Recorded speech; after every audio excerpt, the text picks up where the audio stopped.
Hello everyone, welcome back to my YouTube channel. तो अभी IBPS ने अपनी साइट पर आईबीपीएस पीओ प्रीलिम्स का स्कोर कार्ड रिलीज़ कर दिया है। तो जो लोग भी क्लियर कर चुके हैं एग्ज़ाम को अपना स्कोर कार्ड चेक कर सकते हैं।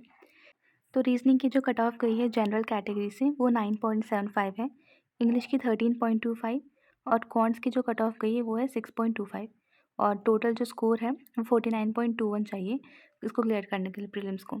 अब मैं बताती हूँ मेरे कितने अटैम्प्ट्स थे। तो जो रीजनिंग सेक्शन था उसमें मेरे अटैम्प्ट थे 20 एंड ये और बेटर हो सकते थे, बट मैंने क्वेश्चन में मिस्टेक कर दी थी।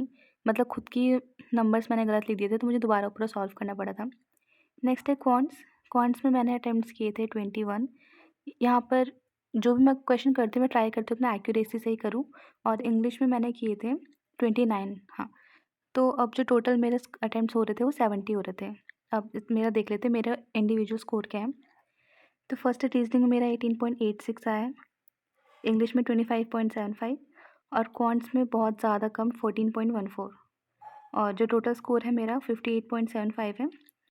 क्वांट्स में थोड़ा शॉकिंग है मेरे लिए कि मैंने 21 अटैम्प्ट्स करे थे और मेरे 14.14 मार्क्स कैसे आ सकते हैं, क्योंकि क्वांट्स में तो वही है ना कि जो आप सॉल्व करोगे उसको आप टिक करोगे एंड जो क्वेश्चंस मुझे नहीं आते मैं उनको अटैम्प्ट भी नहीं करती, उनको अवॉइड करती हूँ। बट मे बी मैंने कुछ गलत किया होगा, थोड़ा बहुत नॉर्मलाइजेशन हुआ होगा तो क्वांट्स में मेरे इतने मार्क्स हो गए। बट मेन तो ये था कि कट ऑफ क्लियर करनी थी, तो वो तो हो ही गई है। एंड आप लोगों में से कुछ मुझसे पूछ रहे थे कि मैं मेंस के लिए क्या कर रही हूँ या फिर किस तरीके से अपनी पढ़ाई कर रही हूँ। तो the thing is last 15 days से मैं कुछ नहीं पढ़ पा रही थी, मतलब मुझे आधा महीना हो चुका है बिना किसी मॉक के, बिना किसी पढ़ाई के, कुछ मेडिकल इश्यूज़ की वजह से। तो अभी मेरे पास जितना भी टाइम है मैं बस करंट अफेयर्स ही पढ़ रही हूँ उसमें, और क्योंकि मेंस देना है आईबीपीएस पीओ का इसलिए। बाकी और मैं कुछ नहीं कर रही हूँ, मॉक्स वगैरह मैंने सब छोड़ दिए हैं।